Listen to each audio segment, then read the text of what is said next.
So we'll just go along here. A lot of interesting material on the subject of the future. First of all, of course, as our members and others who've attended our services know, and as any newcomers today, I think we've got 3. You're one of our 3 newcomers, and keep in mind all of our services are different. So if you don't mind today, come back next time, see what you think then. At any rate, we do the same thing here at our once monthly events that all the other churches in town do on their Sundays. We consider, interpret, explore, and think about Holy Scripture. But in our case, the Scripture is not anything that we claim is supernatural, given to us by deities. To us, it is any and all productions of the human mind, the greatest real asset of existence. Without a human mind, we wouldn't have anything.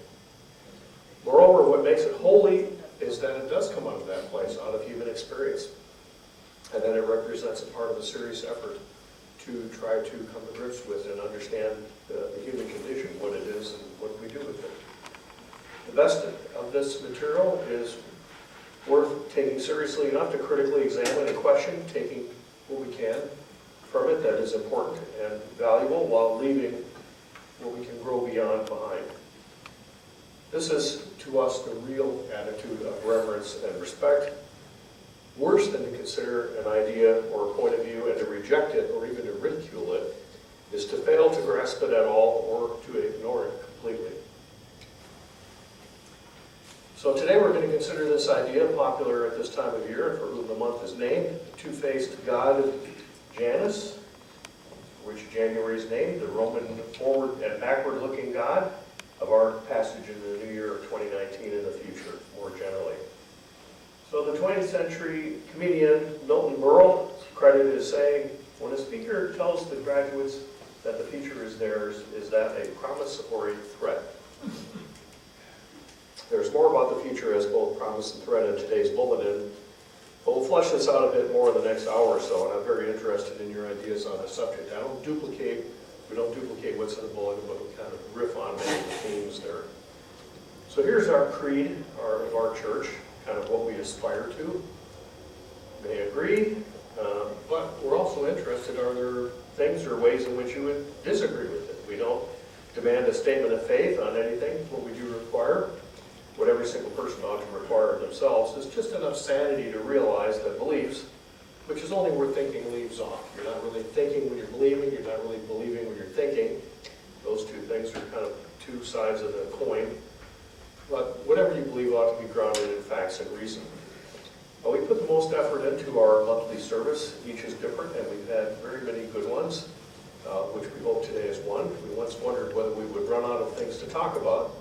I don't think there's any danger of that. We've discovered over the years there's always more, and there's always ways to take what we had previously to a new level.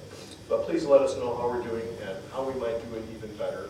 And even better, help us do it better. This church began when a couple of people, myself and one of my co-founders, Mike Sullivan, who retired and moved to Florida, sat around and talked about, well, how should church be done? Obviously, people find quite a lot to be gained from it. Can't we do it better? But we have other things going on every month as well. We have game night every Friday at the IHOP over at I-35 and Northwest Highway.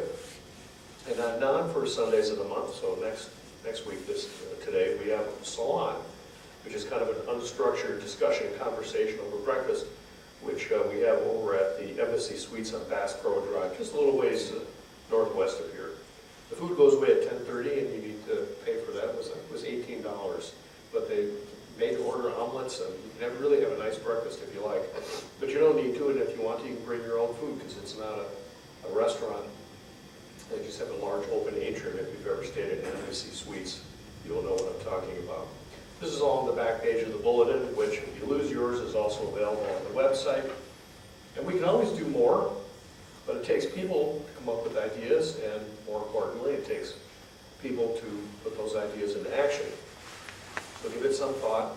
Even if you have an idea for a one-off event, just a party or a one-time book club, or go to see a movie, something that you think others would find interesting, let us know. That's what the church is for. Pull together in the same direction and help get the word out. put your free thinking into action and enjoy the rewards of helping in some way push the world in a better direction. We always need volunteers, especially to do all the things we already do, and for the child care and Sunday school, which we don't have any kids today, so that shows how hard it is to do. But Kit here and Merlin have been trading off when we do have kids, and it's just play board games with them, show them a good time, make them tell their parents we want to come back. Free-thinking kids need our attention and help just as we ourselves do.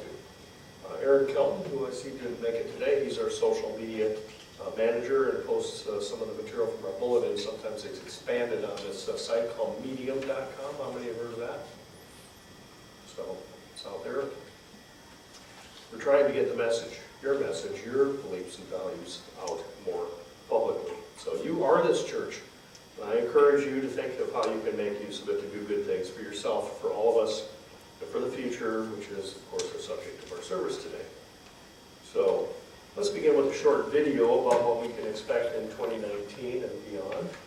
My computer has been slow here, so I think this is the one. What will be the biggest stories of the year ahead? In 2019, the driverless revolution finally hits the road. So this is science fiction that's going to become science fact. New tech pays tribute to the old masters. You'll have an explosion of Leonardo mania in 2019. Flights will be cheaper than ever. And 50 years after the riots that kick-started the modern gay rights movement, the fight goes global.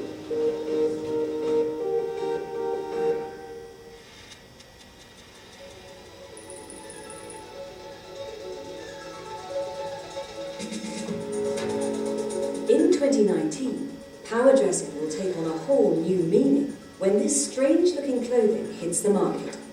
Not so much high fashion as high tech, it's a style that will literally get people moving. The suit that we're introducing in 2019 is actually an assist suit, so you have to be moving. Think of it kind of like an electric bicycle. You're pedaling and getting extra power. Part of the wearable robotics revolution, the suit is made up of battery-powered muscle packs, which contract just like a human muscle to boost the wearer's strength. Those robotic muscles that we're providing actually turn on and provide strength to the body in a coordinated way when you need it while you're moving.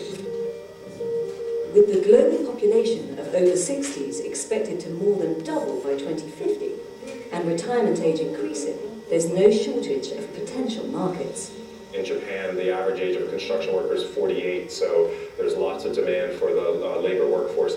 But don't expect the suits to ease the burden on aching limbs and overstretched health services anytime soon, as these suits don't come cheap. According to the manufacturer, they'll retail for around the cost of a bespoke, tailored suit. The challenge globally is how do we get such technologies to everybody? It doesn't happen in the way that, say, for example, Formula One technology eventually trickles down into the average car.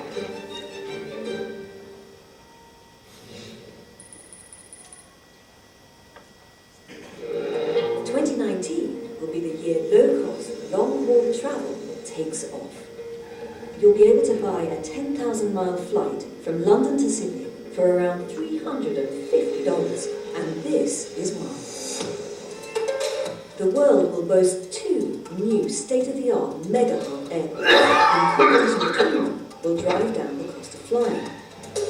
Daxing Airport, outside Beijing, is due to open in 2019 and will feed growing demand for air travel in China. Over the next 20 years, the number of Chinese air passengers is set to triple. Beijing already has one of the world's biggest airports, and for China, this new mega-hub will send an important message to the world. The opening of Daxing Airport is a symbol that the centre of the world's economy has shifted east to China. Rivaling Daxing as a national symbol of global prestige will be a new mega-hub airport in Istanbul. Opened in 2018, it covers a staggering 26 square miles, an area larger than the island of Manhattan. And in 2019, consumers will again be the beneficiaries of a state-sponsored economic push. the Turkish government has actually been giving fuel subsidies to its airlines to try and help bring the tourism industry back. But the low fares offered by competition between these hubs could be short-lived. In a few years, many airlines will begin offsetting their carbon, with the costs potentially passed down to passengers. You could describe 2019 perhaps as being the year to fly, because who knows what's going to happen to airfares when the airlines actually have to start paying to offset their emissions. We discovered that Americans consider homosexuality more harmful to society than adultery, abortion, or prostitution. In 2019, LGBT communities will mark the anniversary of a seminal event. It will be 50 years since patrons at New York gay bar, the Stonewall Inn, resisted police attempts to arrest them. The resulting Stonewall riots kick-started the modern gay rights movement. I think anniversaries like the Stonewall riots are important because they remind us just how far we've come, but also how much change is still needed, because those sorts of repressions and violence is still happening in much of the world. In many countries, the laws that continue to allow intolerance and inequality have their roots in religion. These laws originate from two main sources, Sharia law and the British colonial exportation of Christian principles. But one former British colony has given hope to the global movement for change. In 2018, India decriminalised homosexuality, and gay rights campaigners hope 2019 will be the year other former British colonies follow suit. In February, Kenya's High Court will rule on whether to decriminalise same-sex intimacy, which is currently punishable with up to 14 years in prison. Decriminalization would mean, for the first time, LGBT Kenyans would start to participate within the Kenyan democracy as equals. We're going to be just a step closer to figuring out how an equal Kenya looks like. Campaigners hope that decriminalisation could start a domino effect across Africa. I think it will be a tipping point for Africa. It will be the beginning of the unraveling of these laws. The Stonewall rioters fought for the right to be free, and fundamental human rights will remain at the top of the agenda for sexual and gender freedom in 2019.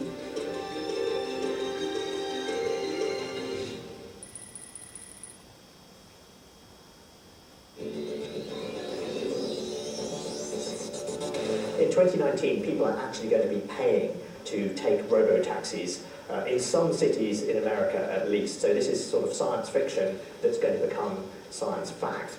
With GM launching its driverless taxi service and Waymo expanding its robo-taxis to new cities, 2019 will be the year the driverless car revolution hits the road.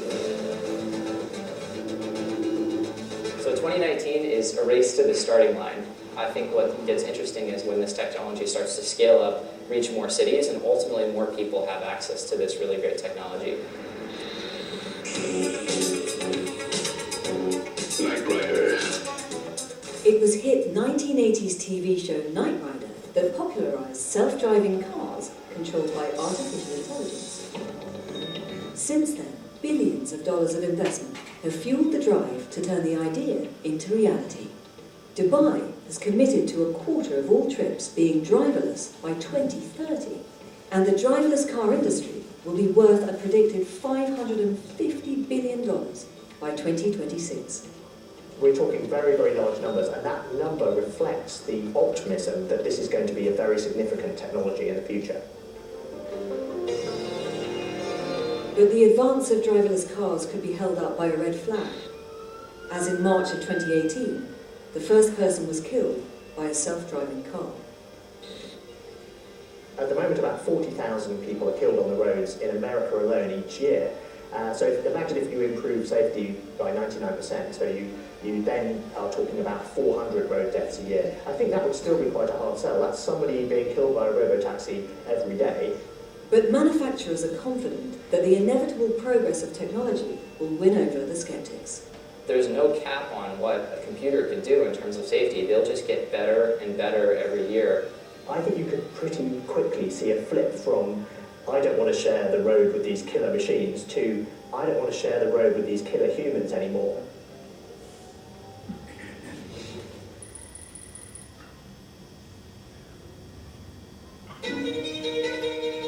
May 2019 will mark 500 years since the death of the greatest polymath in global history, Leonardo da Vinci. Things will have an explosion of Leonardo mania in 2019. Leonardo painted the world's most expensive picture, the Salvator Mundi, which was auctioned for $450 million. But he was also a brilliant scientist and engineer. In 2019, his art and notebooks will be taking centre stage at blockbuster exhibitions. If I could have an afternoon with Leonardo da Vinci, I'd show him the internet because he would be so thrilled at the way we can now have ways to be curious about anything we want to know. Leonardo sketched out designs for inventions that followed centuries later, such as scuba equipment and the tank. And in 2019, another of his designs will be getting a new lease of life as a flying car becomes commercially available. The car flies thanks to folding helicopter blades, which are derived from Leonardo's invention, the aerial screw. Leonardo would have loved the concept of a flying car. So when you look at that aerial screw, that was designed as a prop for a play to bring angels down from the rafters. But then Leonardo blurs the fantasy into reality and spends the rest of his life trying to build a real flying machine. Leonardo was the original outsider. He's illegitimate, he's left-handed, he's a vegetarian, he's gay, he wears short purple tunics. But they love him in Florence, they embrace him. And that's the cool thing about the Renaissance was it embraced people who were sometimes naturally weird. 5 centuries after his death, there are still simple lessons he can teach today's divided world. Leonardo was very tolerant. He realized that we should bring people together, not separate into tribes. These are the type of things that we're still trying to learn in 2019, 500 years after he died.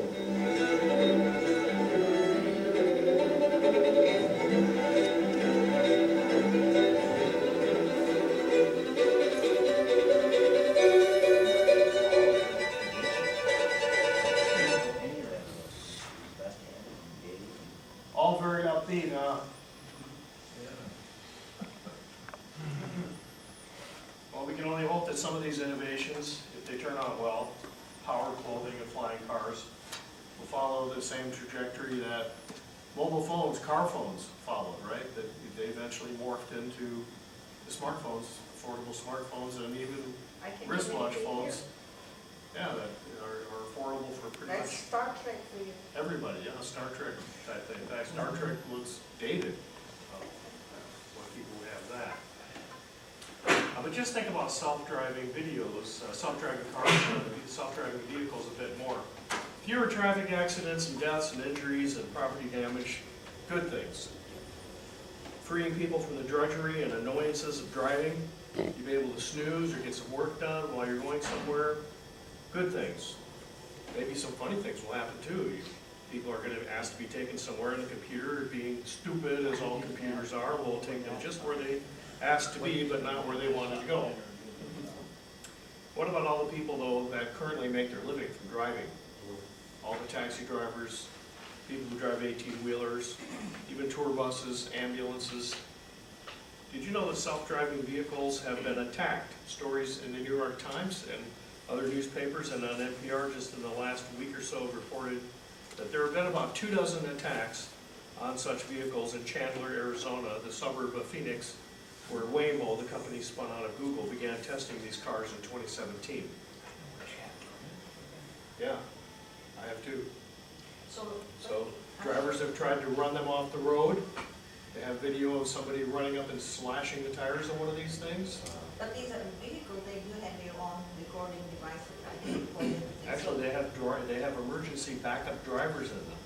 Yeah. And there have been instances where somebody pulled up and threatened to the employee of the Waymo company who's just sitting in the car ready to take over control if need be with a firearm.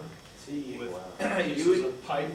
you really, the truckers union, they went like.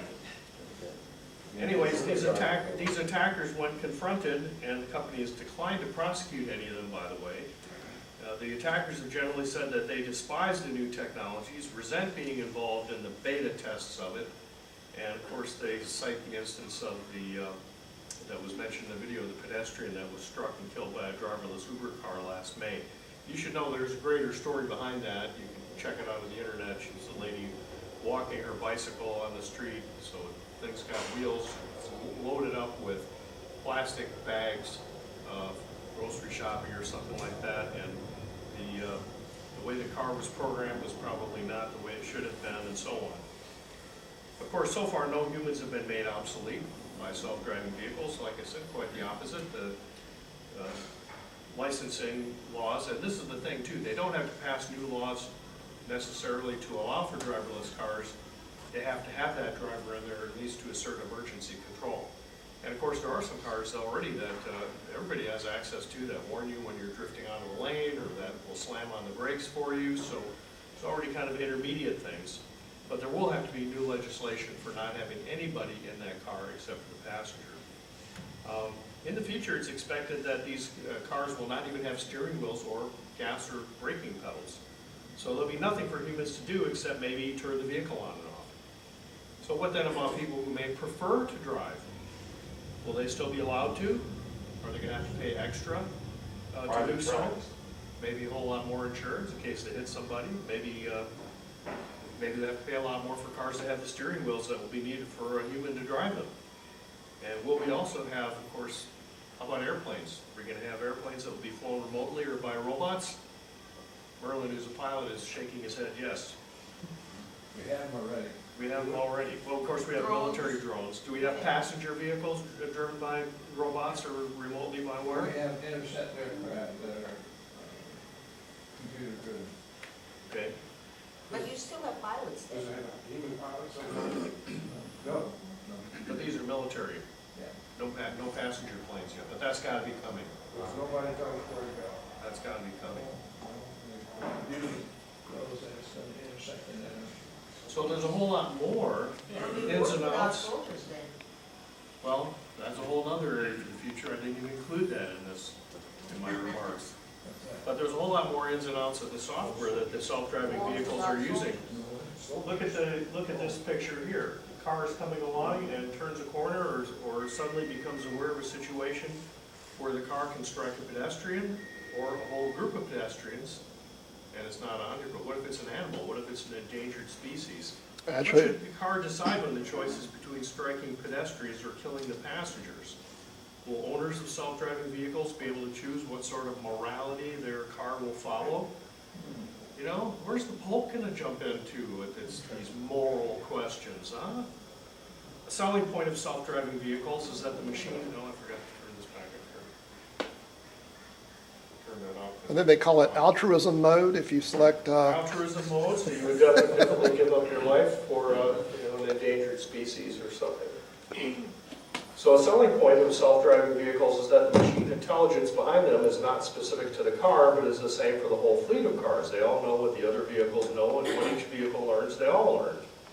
Traffic signs and lights, don't need those anymore. A couple of vehicles come up and they talk to each other as to who's going first, who got there first, etc.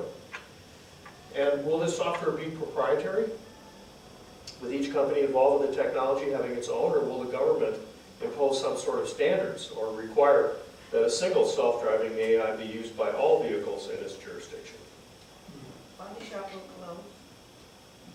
How about this? If self-driving vehicles are connected to a central location or with each other, then it may be possible to interrupt and take control of one or any number of them. Criminals will quickly find that they cannot escape in getaway cars. The first time this happens will be a good news story. Guy runs into a bank, robs it, runs out, jumps in the getaway car, says, "Take me somewhere," and he gets taken to the police station because the police have commandeered his vehicle. Of course, will there also be stories of the police taking control of the wrong vehicles, just like now there are stories of police breaking into the wrong vehicles? Or perhaps criminals will be able to commandeer vehicles to commit crimes and mayhem.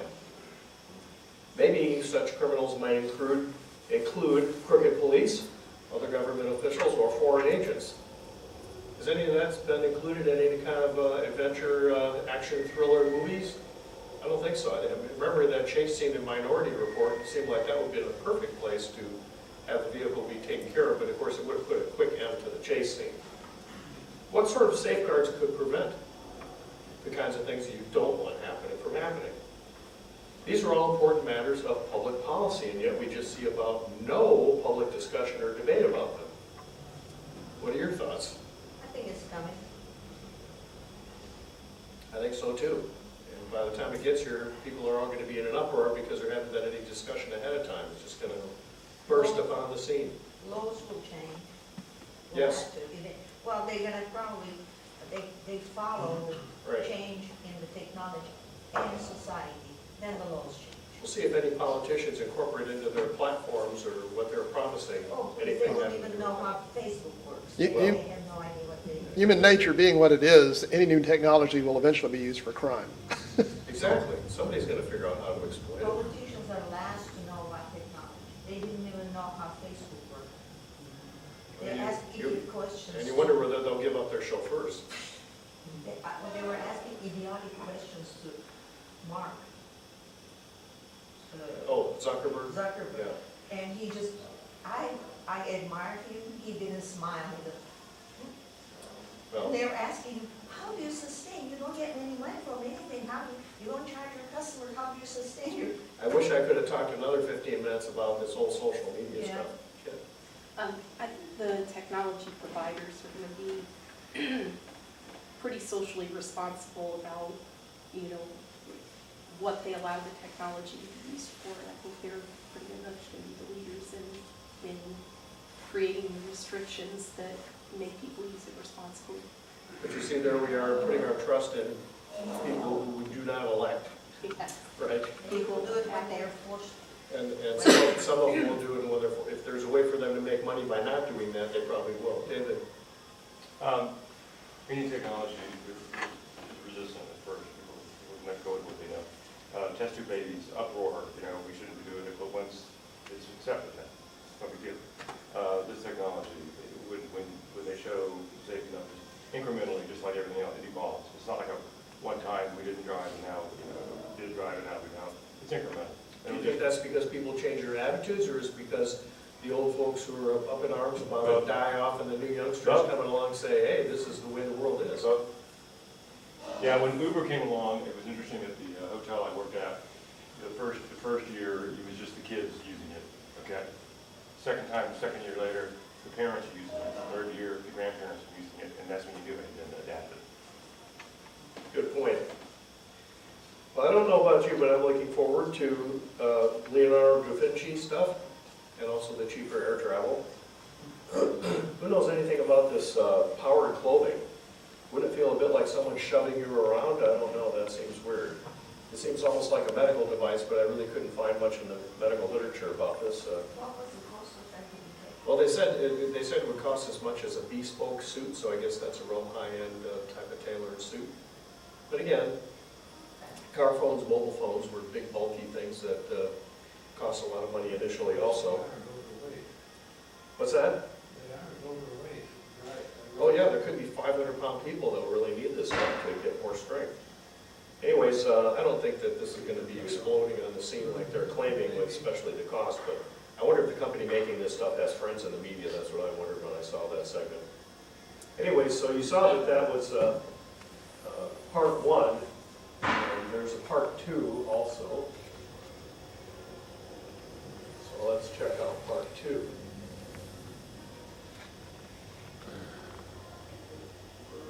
What will be the biggest stories of the year ahead? In 2019, surgeons get a new view of the body. Japan welcomes the world. Japan will be undergoing a huge change. The European project falters. My sense is that the Eurosceptic cause in Europe will continue to rise. And 50 years after Neil Armstrong made his giant leap, new nations shoot for the moon.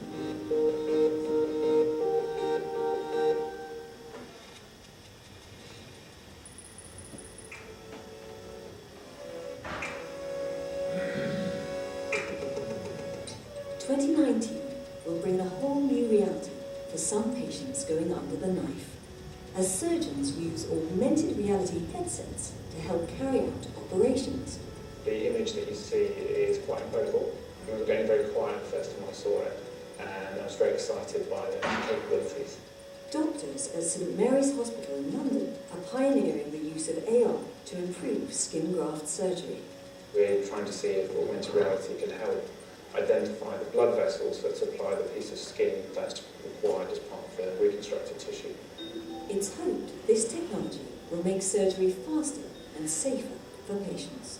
Multiple images from CT scans are combined to make a 3D hologram which is superimposed onto the surgeon's real-world view. We're hoping with this method that you get a much more accurate, quicker understanding of the anatomy. A piece of augmented reality gives so much more information than I could ever put in my reports. The AR headsets were developed from the technology used in a Microsoft games console, but they now have life-saving applications. In the Netherlands, surgeons will be using the AR headsets to help identify brain tumours, while in Germany, AR will help spot diseased lymph nodes. In 2019, we're looking to apply augmented reality to lots of other specialties: orthopaedic surgery, neurosurgery, breast reconstructive surgery. Penicillin was discovered here at St Mary's Hospital. It took 12 years for its discovery to be used and save someone's life. I'm hoping that augmented reality in surgery will be much quicker, and once we can demonstrate that benefit to patients, then I think it should be routinely used.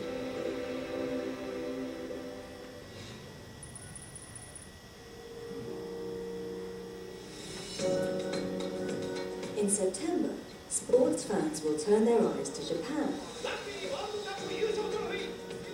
as it hosts the Rugby World Cup. The tournament will be more than just a warm-up for the 2020 Tokyo Olympics. It's central to a plan to transform the country's economy. Prime Minister Abe has actually made tourism a centerpiece of Japan's growth strategy. The government hopes to boost the number of tourists to 40 million a year by 2020, 25% more than in 2017. Currently, around 85% of visitors to Japan are from Asia, but it is now attracting more Western visitors with far more spending power.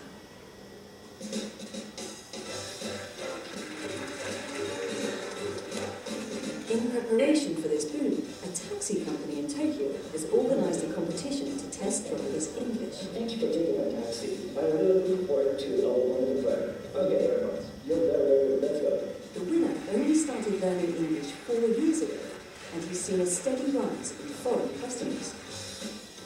When I first became a driver, it would be twice or 3 times in a week. But now, once or twice a day. I'm convinced that 2019 will be a great year for our business.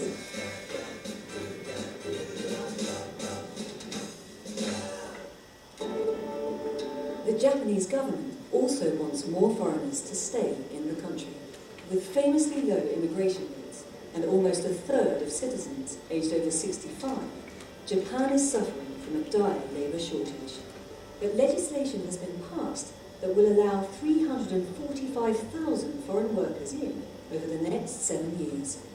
2019 will be the year that Japan will be undergoing a huge change, especially with what is happening in terms of labor laws in welcoming more migrant workers. And so this may add to, the flavor of what it means to be Japanese in the 21st century. But with the Japanese population shrinking by nearly 400,000 a year, the country may need to welcome even more people from the rest of the world. Have a good one. Thank you.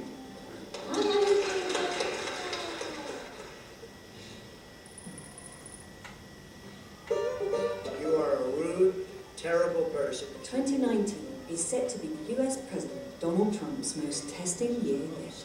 That's enough. Put down the mic. When Democrats assume control of the House of Representatives and he comes under more scrutiny. They can look at us, then we can look at them.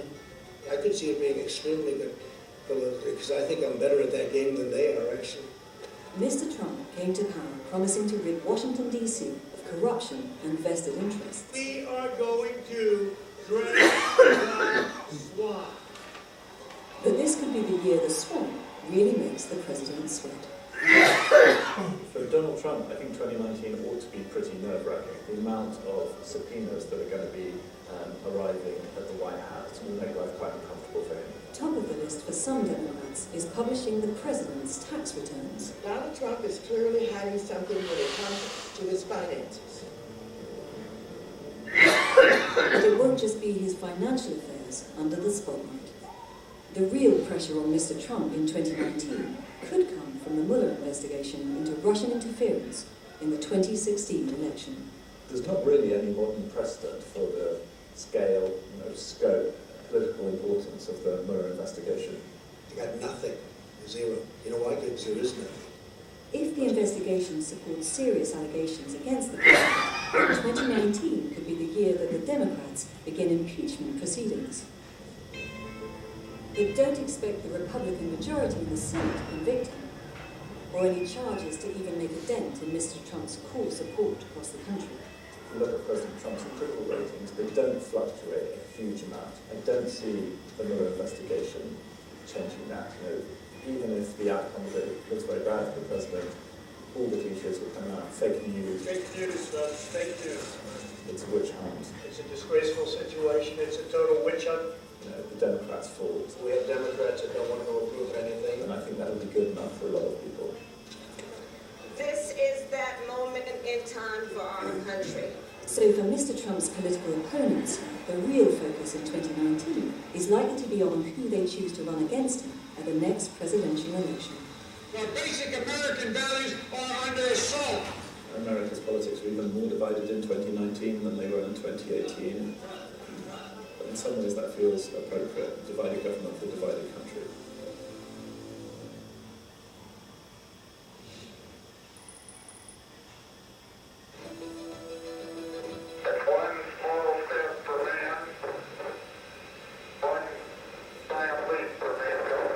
On the 20th of July, the world will remember the moment, 50 years ago, when Neil Armstrong first set foot on the moon. The many wonderful things that people saw in the future at that moment, none of them was the idea that people wouldn't go back. At the 50th anniversary, it's going to be very clear that people are going to go back in the fairly near future. In 2019, there will be new entrants in the race to return to the moon.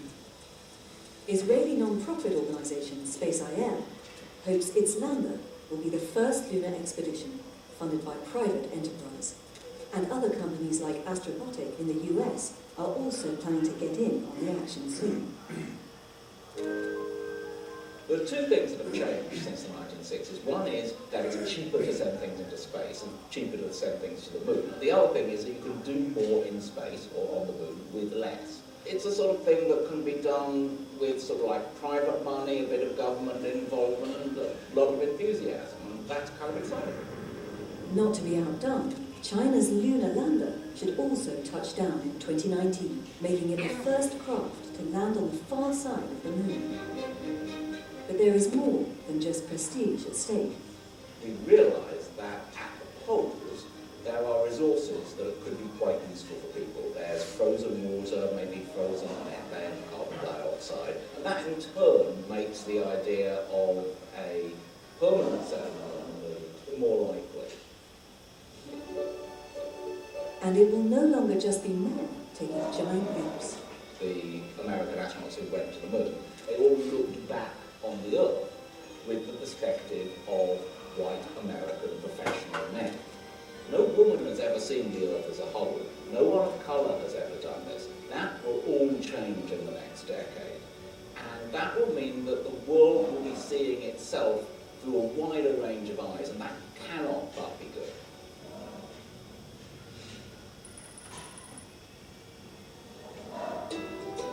The biggest story of 2019 won't be, as some might think, the UK's protracted divorce from the European Union. In 2019, a bigger, broader upheaval is set to unfold across the continent ahead of the European parliamentary elections. The real focus next year will be the European election, when established parties that have run Europe in one way or another for much of the post-war era are under unprecedented strain. The stakes are very high because people are going to be making a statement that will tell us a lot about whether populism has reached its peak and is now in decline, or whether it's carrying on building. Populist parties have shaken the traditional political order across the continent and are hoping to win more power than ever in the 2019 vote. So the story will be about a fragmentation of European politics and a new divide between establishment and anti-establishment political forces. At times in 2019, it might feel like Europe is falling apart. I find it hard to be optimistic at this point about 2019 and what it brings, because my sense is that the Eurosceptic cause in Europe will continue to rise. We may see the European Parliament actually be quite divided. It raises the multi-billion euro question. What will all this mean for the EU's future? The question isn't will Europe survive in the short to medium term. We can be sure of that. It's in what state will it survive? Some of its supporters hope that populist forces could ultimately push the EU into reforms which will save it and the continent's prosperity. In the 21st century, Europe's going to be competing alongside the giants, America and China. So the underlying rationale for Europe has never been stronger, and it's going to get stronger still.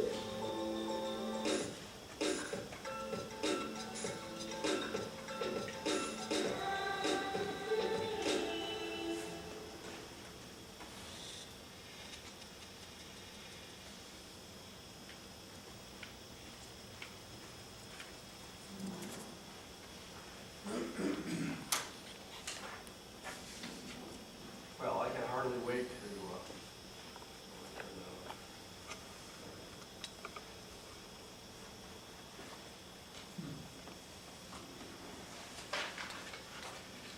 yeah, I can hardly wait to wear one of these VR visors and see an image of a fetus as I take it out of the uterus. But notice the words they used, you know, life-saving benefit, but then they did kind of slip in, well, this has to be studied to see whether it really is going to be beneficial. And then if it is, then we're going to implement it. Well, hoping that something's going to make a difference is not the same as something making a difference, and I can tell you there have been lots of things that were thought to make a difference that didn't. And realizing when it comes to medicine, even useful things that cost money may not be deemed cost-effective. So my prognostication is that this one will not be a big news story for 2019 or probably for some years to come. Interesting to consider what's been going on in Japan. And by the way, did you notice the disconnect between the taxi drivers learning to speak English and, of course, self-driving cars coming along? What good will it do to be a taxi driver that knows English if your job has been taken by a self-driving car? But it's interesting to consider that Japan is one of most nations that do not have birthright citizenship. This shows a map, and it's only these light-colored blue states, countries that have birthright citizenship as we do. Japan is not one of them, and of course most of Europe is not. Germany has kind of a midway policy where if you live, I think, for 8 years and you apply for citizenship, then you can become a citizen. But in Japan, they talked about needing all these laborers and so forth, but they still call them migrant workers. But they're going to be people who will live there legally and may have even been born there who have no citizenship or voting rights. You know, everybody in America thinks that illegal aliens are such a big problem. What about the opposite problem, having a ton of people who are not citizens but really live there and have no prospect or plans for leaving? And there's other nations that already have this problem. For example, currently about 10% of people living in the UK are not British citizens. Donald Trump, well, yeah, we'll see.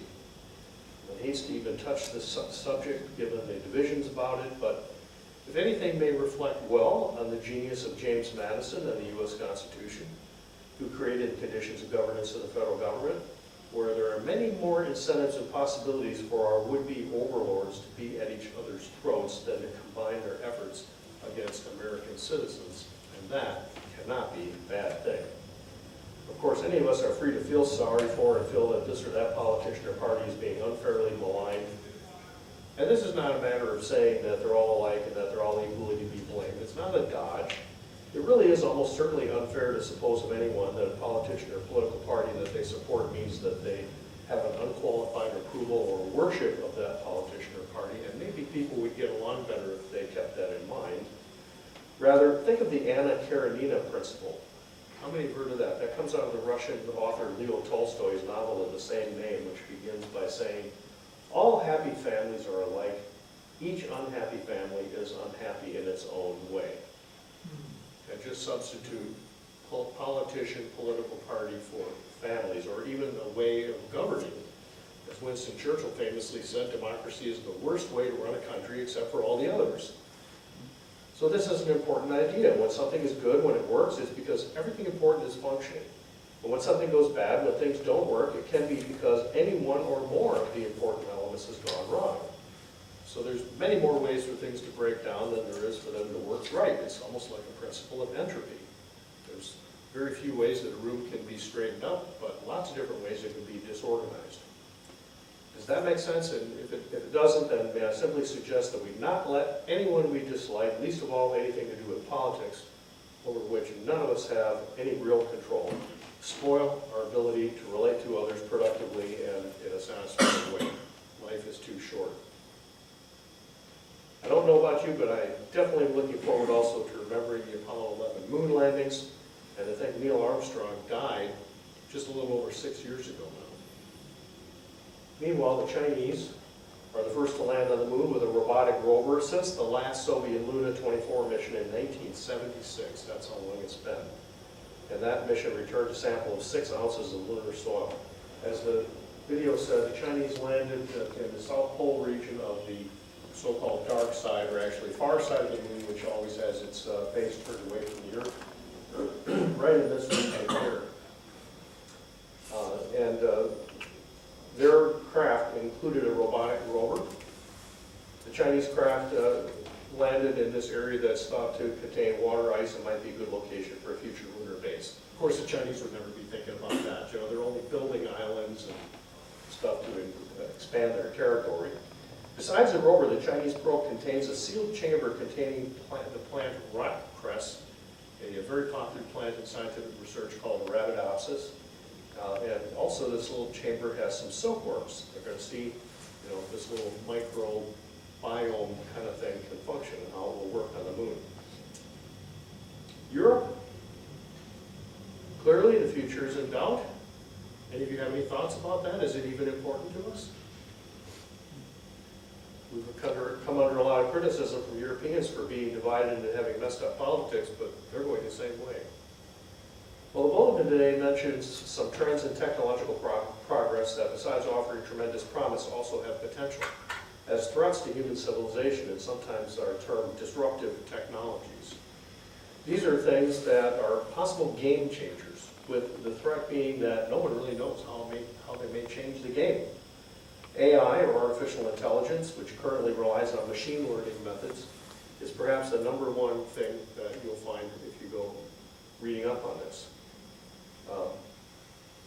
It currently relies on machine learning methods. As I said, we've already considered the self-driving cars as an example of this, purpose-built just for the purpose of driving a car. But other AIs have been created to play various games, including chess, as we know of, Jeopardy, and the Chinese board game of Go, as well as programs to analyze images, read x-rays, and microscope slides of human tissues, and so on. Like self-driving vehicles, these versions of AI have shown significant performance improvements over the best humans. Here's this game of Go. AlphaGo is the computer developed to play the Chinese board game, which this program defeated professional Go champion Fan Hui in 2015, and as I understand it, other professionals.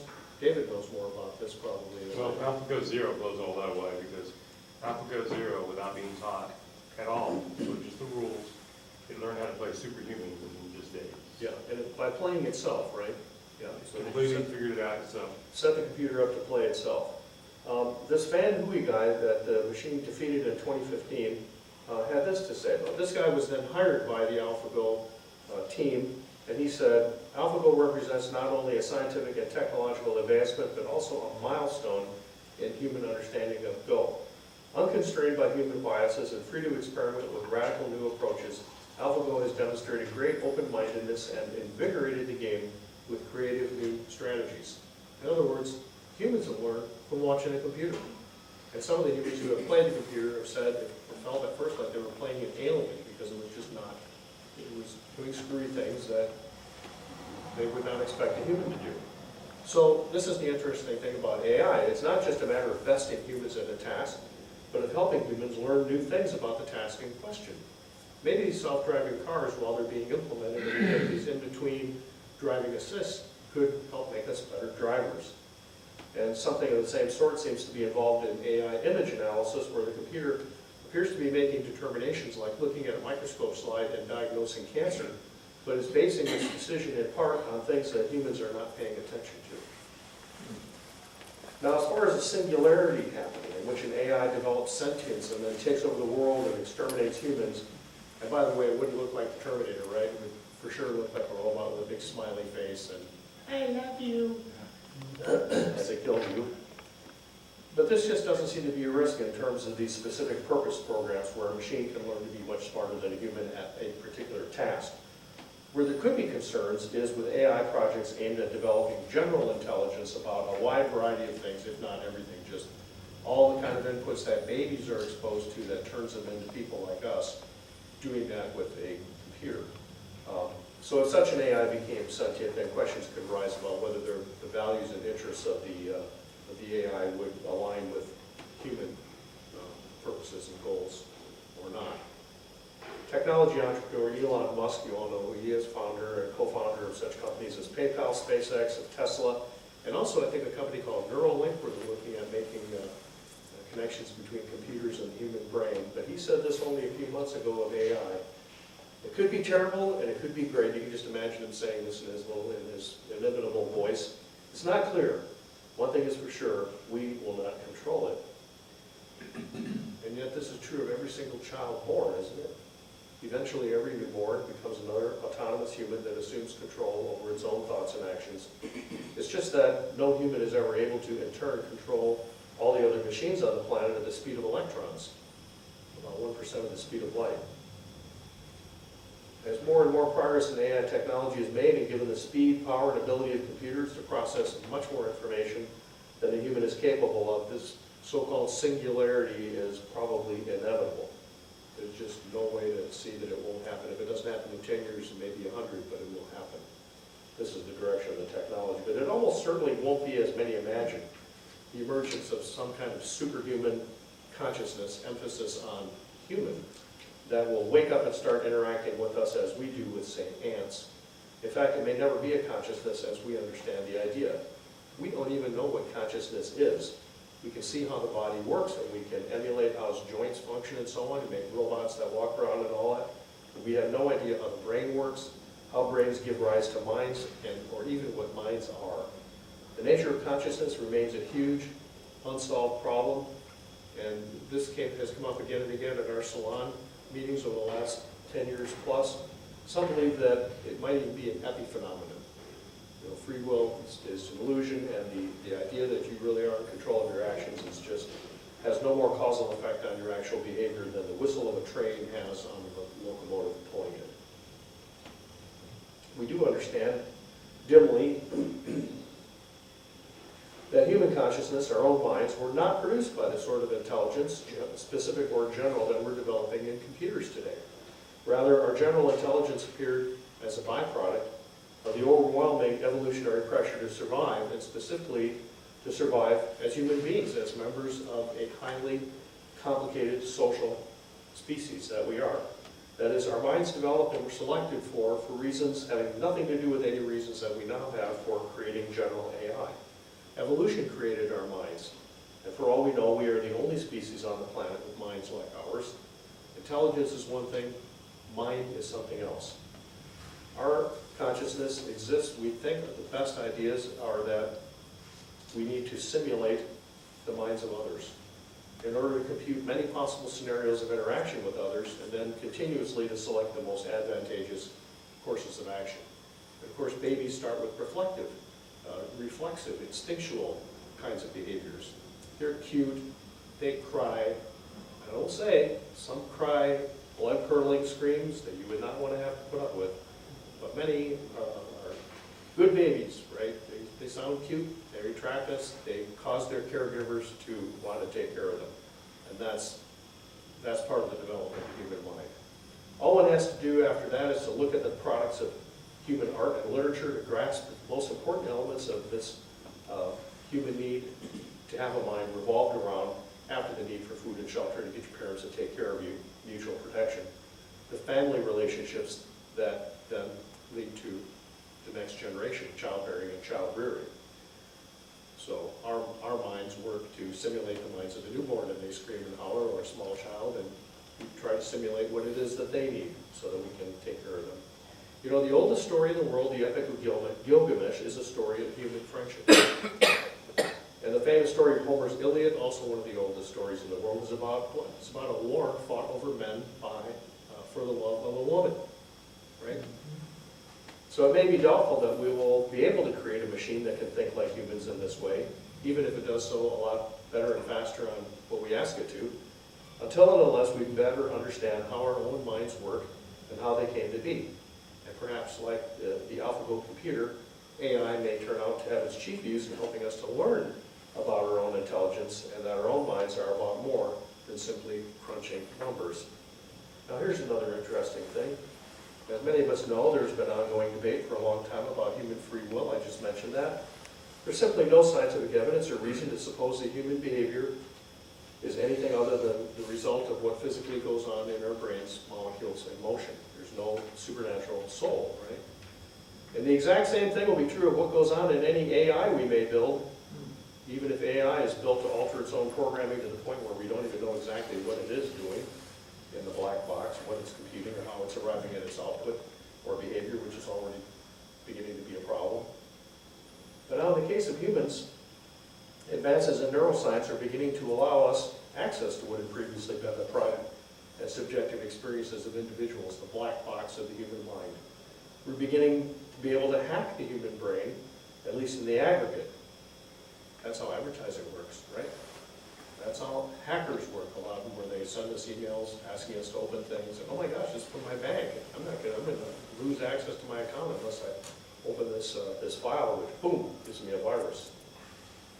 So this clearly has implications for our notions of human rights and democratic political institutions if we have to come to grips with the fact that people can be manipulated. Noam Chomsky, the famous linguist, long ago wrote a book called Manufacturing Consent, in which he talked about how the media was manipulating us to put out and vote for the candidates that the people in charge want.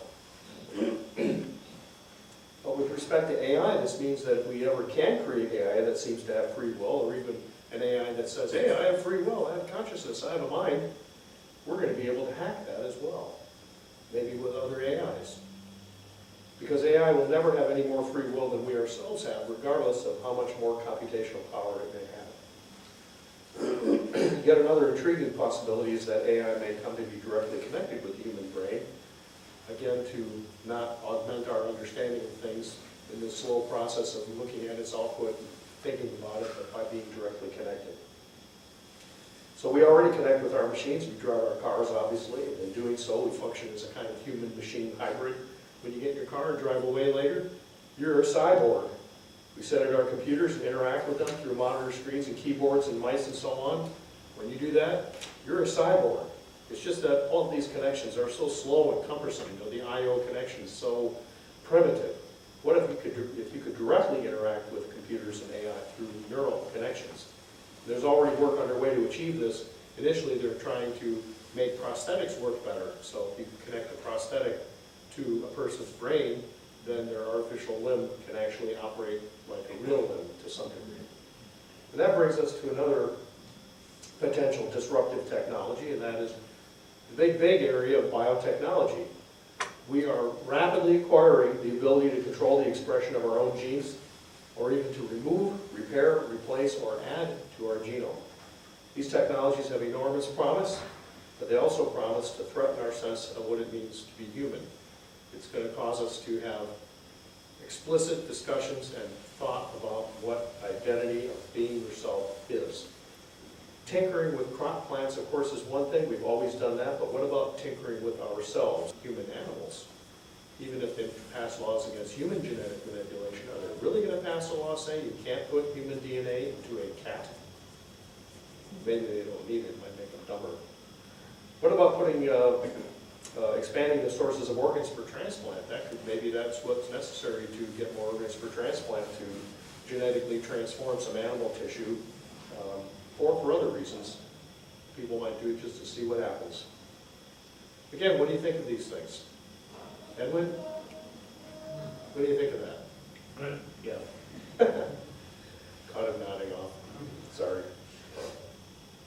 Are you interested, curious, want to know more about these things? There's lots of stuff written out there. I'm not sure that all of it has much value. How many are horrified by these things? I've been to a seminar about stem cell, and they're doing it. They're injecting, like, you're gonna have knee replacement. They inject it, and you're off your feet for 3 months.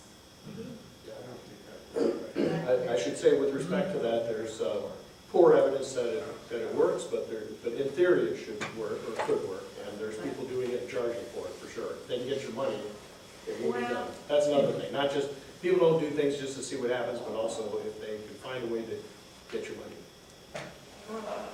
Trust me, it's very tempting to think I could get stem cells injected in this foot and have a normal foot again, and I definitely would do it. They have some actors lying. They have what? Some actors lying on video. Oh, well, that happens all the time, sure. Did you have something you want to add, David?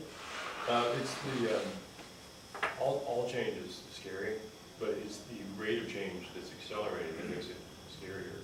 Because, before, things happened over the course of centuries, decades, and now, it used to be there was a difference between people who were online and people who weren't. Now the difference is between people who are on Facebook, people who are on Snapchat. So the differences get smaller and smaller, or shorter and shorter period of time. Right. I mentioned this in the bulletin, that Ecclesiastes has Solomon allegedly saying, there's no new thing under the sun, everything that's there is always been here forever, and nothing is changing. Think about bringing him 1,000 years into the future from where he was. Not going to be a very different world. It's still going to look like Game of Thrones, people with swords and all of that. But 1,000 years, now things are changing. Bring them up to now, unrecognizable. How many people in past ages, in their own lifetimes, would see the kind of change that we see now?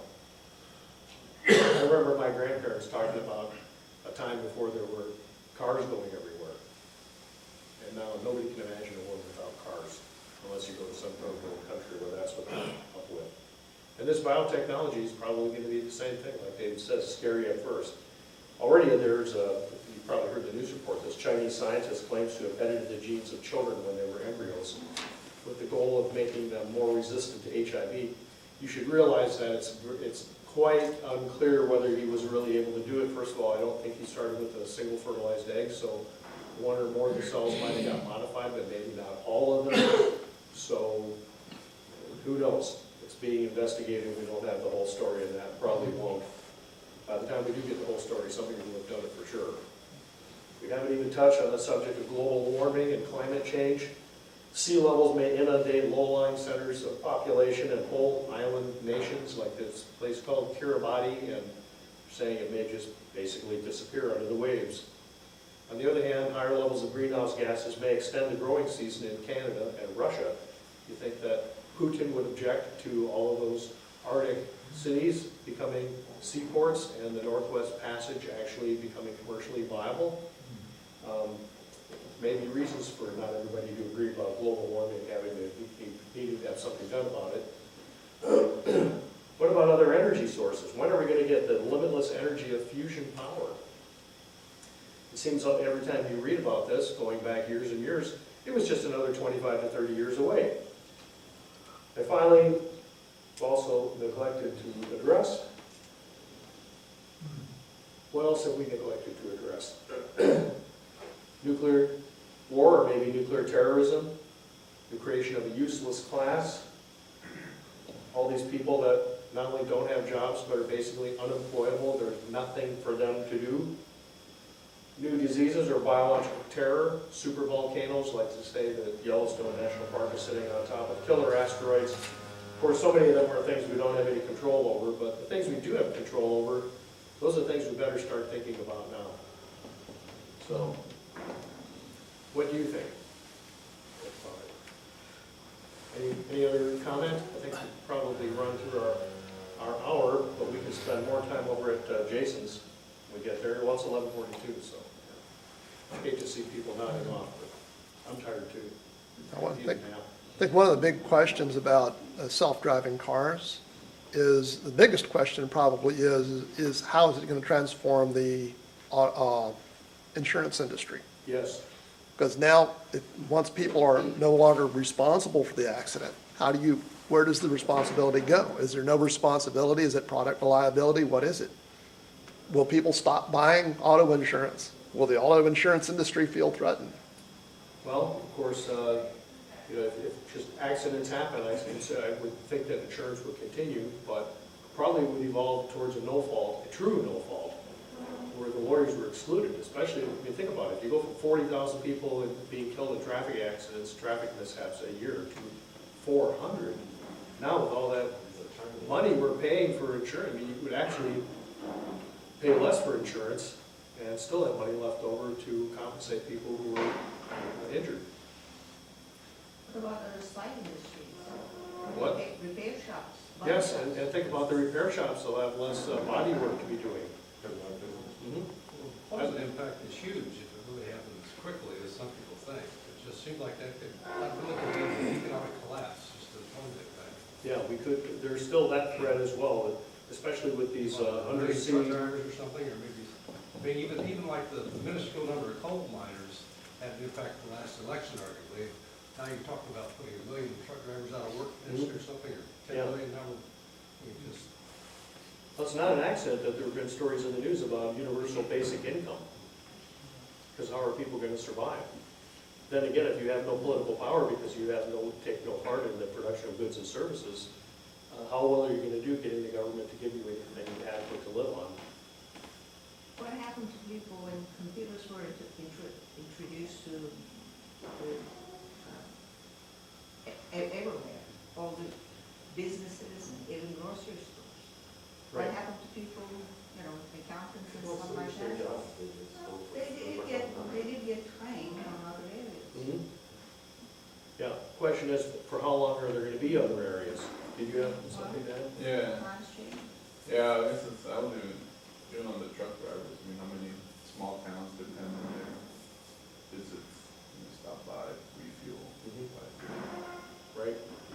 Well, of course, as we switch to electric cars, even the tanker trucks driving around the country transporting gasoline, they're either going to be self-driving or there won't even be hardly any. The bulletin mentioned something I think is interesting. Most people, when they hear about Karl Marx and Marxism, they just think of socialism and a tyrannical society and so on and so forth. But Marx's chief insight back in the 19th century was that capitalism and this explosive increase in productivity and automation was going to create a situation where the workers were not going to be paid enough to buy the product they were producing. And he saw that as causing the collapse of capitalism. I wish Taylor were here because he's probably pretty knowledgeable about that, quite an anti-capitalist. Marx turned out to be wrong, but only because so many other things happened to create the new jobs. Marx did not foresee the advances in medicine and technology that would create whole new industries. In his day, people just, if you needed a shoe, you bought a shoe. And they were all the same, and they were all the same color. There wasn't any styles. But with the 20th century, as we know, I mean, look at us today, we're all wearing very different clothes. If you go back a couple hundred years, were people wearing such distinctively different clothing? No. A shirt was a shirt, pretty much. And a lot of them were handmade with a lot of work. Once a machine was making it, then you could make all different kinds of colors and designs and patterns and so on and so forth. Marx failed to see that introducing all this variety and all these new things that nobody ever even knew they needed, right? Isn't that what they said of Steve Jobs? Whoever knew that they needed an iPhone until they saw it? Anybody else? I hope that gives you enough to think about for a while. A lot of things be bubbling through your brain about the future and what kinds of things might be really cool and what kinds of things might be, gee, I wonder how that's gonna go.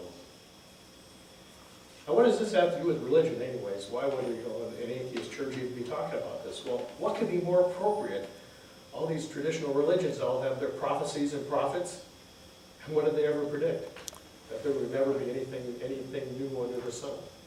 How wrong they were, and still are.